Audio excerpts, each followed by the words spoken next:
Preston Jolly, and this is my informative speech.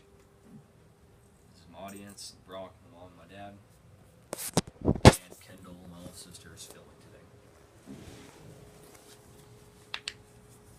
Can you imagine one day not even being able to recognize your kids, or even worse, talking to them and you don't even know what your life experiences are about? Well, this is a disease that is known as Alzheimer's. This disease plagues over 3 million people a year in the United States, and these numbers continue to rise annually. This is the perfect time to raise awareness for this and hopefully be able to find a cure. Alzheimer's affects millions of families a year, and it is almost inevitable for some people. I feel it is very, very important that we raise awareness and everyone listens to this and takes something away from it today. I believe there are 4 main points to this topic: the symptoms and effects of Alzheimer's, ways to prevent the disease, how families can cope and get through everyday struggles with it, and the current research efforts that scientists are putting into right now. I will take you through some of the basic symptoms and effects of Alzheimer's.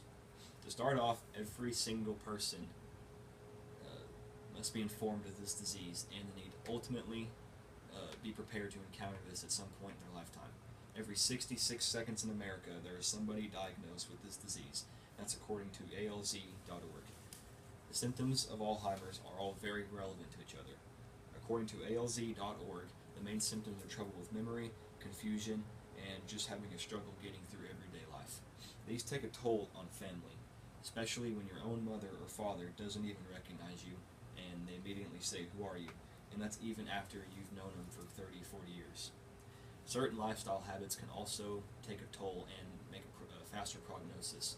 Studies have shown that heart failure or issues that lead up to heart problems, they can also worsen the effects of Alzheimer's and even bring it on faster with some cases.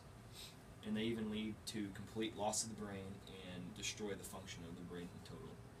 Diabetes and obese individuals also have a much higher risk than people that lead a healthy lifestyle. Although those were just a few pieces into a very large and very complex subject, there are ways to prevent this disease, and it is something much more large than just having it. This is something that can bring the totals down yearly. There are many ways to help prevent or slow the oncoming of Alzheimer's. Most of these will include diet and complete lifestyle changes.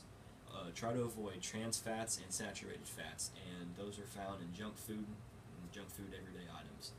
These work to destroy glial cells, which are crucial in the nervous system, and they're found in the brain, and it basically makes the brain go around, kind of like a merry-go-round.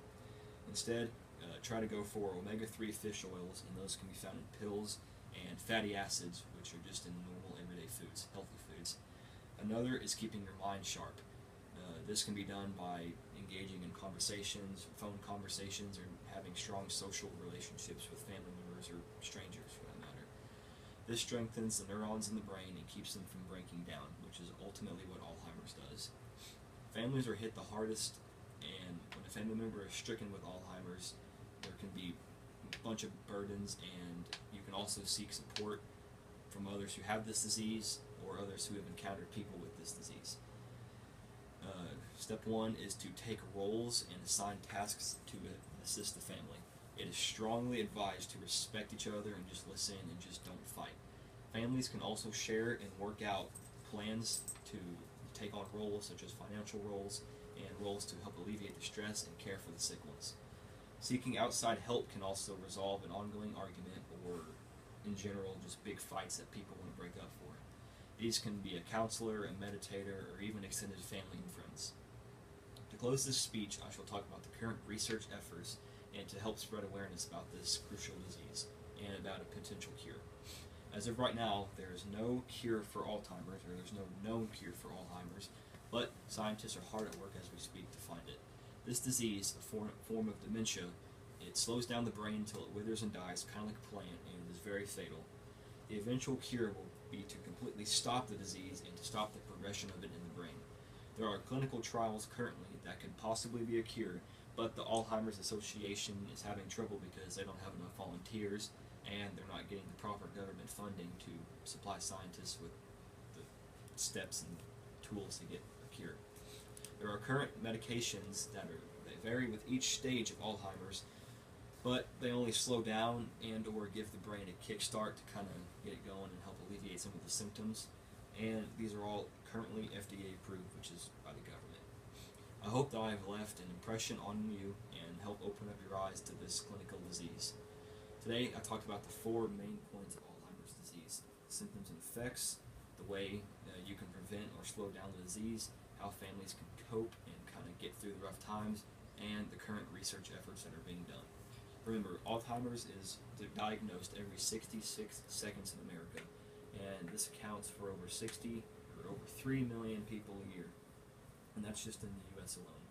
These numbers are rising exponentially, and a call for great awareness is desperately needed. And in conclusion, please share this cause and help band together to hopefully get a cure and save lives. And now, I will show you a video on TV.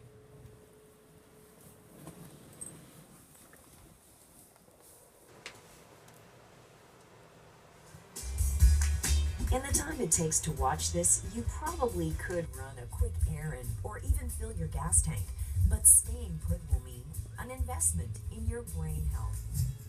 Did you know that you can lower your risk of Alzheimer's disease by almost 40%? Start today by giving your body and brain a boost. Here's how in 4 easy steps. Step 1. Move. You already know that keeping your heart healthy is good for you, and what's good for your heart is good for your brain. Aim for at least 150 minutes a week, at least 10 minutes at a time, of physical activity, something that makes you breathe harder and sweat a little. A body in motion means a mind in motion. Step 2. Challenge your brain. Keep your brain sharp. Throw a curve in a typical day by simply taking a different route to the store or by learning a new skill. Step 3. Eat right. A healthy diet helps your brain function at its best and slows down memory loss. Step 4. Get social. Talk to your friends, volunteer, take a trip, find a new hobby. Make lifestyle choices that will keep you connected and get you thinking. There you have it.